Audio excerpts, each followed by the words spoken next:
폐암 4기를 선고받은 가수 겸 개그맨 김철민 씨. 요즘 많은 사람이 김 씨의 추병에 깊은 관심을 보이고 있습니다. 최근에는 상태가 많이 호전됐다며 기적이 일어나고 있다는 글을 올려 눈길을 끌었습니다.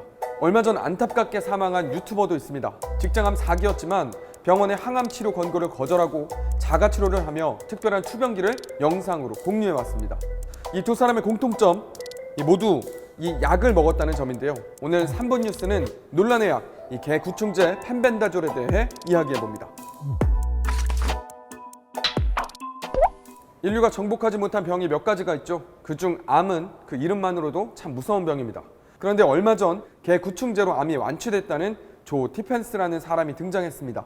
이 놀라운 이야기였습니다. 그가 사용한 개구충제는 고작 $5짜리 이 펜벤다졸 성분의 파나쿠어라는 약이었으니까요. 그의 이야기는 큰 파문을 가져왔습니다. 개구충제는 품절 사태가 일어났고 비슷한 성분의 구충제들의 판매량이 급증했습니다. 식약처에서는 해당 약품의 오남용을 경고하기에 이르렀습니다.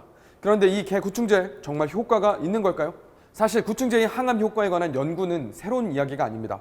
2000년대 초반부터 해당 성분에 대한 연구가 꾸준히 이뤄지고 있었습니다. 구충제는 기생충의 당 섭취를 막아 기생충을 굶겨 죽이는 형태로 작용합니다. 암 억제 효과도 비슷한 원리로 작용하는데요. 암세포도 주 에너지원은 당이기 때문입니다. 펜벤다졸이 암세포의 성장을 방해해 죽게 한다는 논문이 유명 학술지에 실리기도 했습니다. 이 약을 찾는 사람들은 이런 연구 결과나 암 환자들의 자가치료 일지를 근거로 해당 구충제의 항암 효과에 대해서 확신하고 있습니다. 그럼 이 구충제를 항암제라고 부를 수 있을까요? 그건 아닙니다. 구충제가 암을 치료했다고 믿기에는 비약이 있습니다. 이 약으로 완치되었다고 주장한 조 티펜스도 파나쿠어를 복용할 때 여러 항암 치료를 병행하고 있었습니다. 비타민 E와 CBD 오일을 복용했고 시판되지 않는 신약 임상에도 참여했습니다. 효과가 온전히 구충제 때문인지 알 수 없습니다.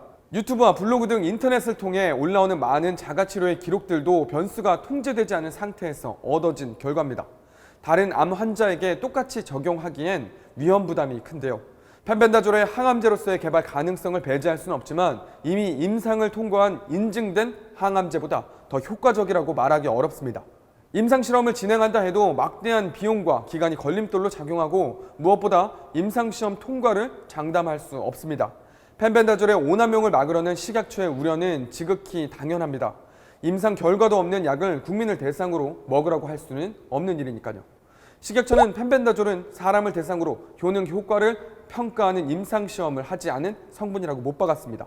특히 안정성과 유효성이 입증되지 않아 암 환자는 절대 복용해서는 안 된다고 강조하고 있는데요. 대한의사협회 역시 펜벤다졸이 일부 동물 실험에서 효과가 있었다 해도 사람에게 같은 효과를 낸다는 보장이 없다며 주의를 당부했습니다. 몸에 이상이 있으면 의사에게 진료를 받아야 합니다. 인터넷에 관련 단어 몇 개만 검색해도 쏟아지는 건강 정보는 불로초처럼 느껴질 수 있지만 유튜브는 의사가 아닙니다. 전문가들은 암 환자들의 지푸라기라도 잡을 수밖에 없는 심정을 이해하지만 펜벤다졸을 기적의 항암제라고 여기는 것은 위험하다고 조언합니다. 만약 복용하고 있다면 최소한 의사에게 복용 사실을 알리는 것이 필요합니다. 오늘 3분 뉴스는 여기까지 하겠습니다.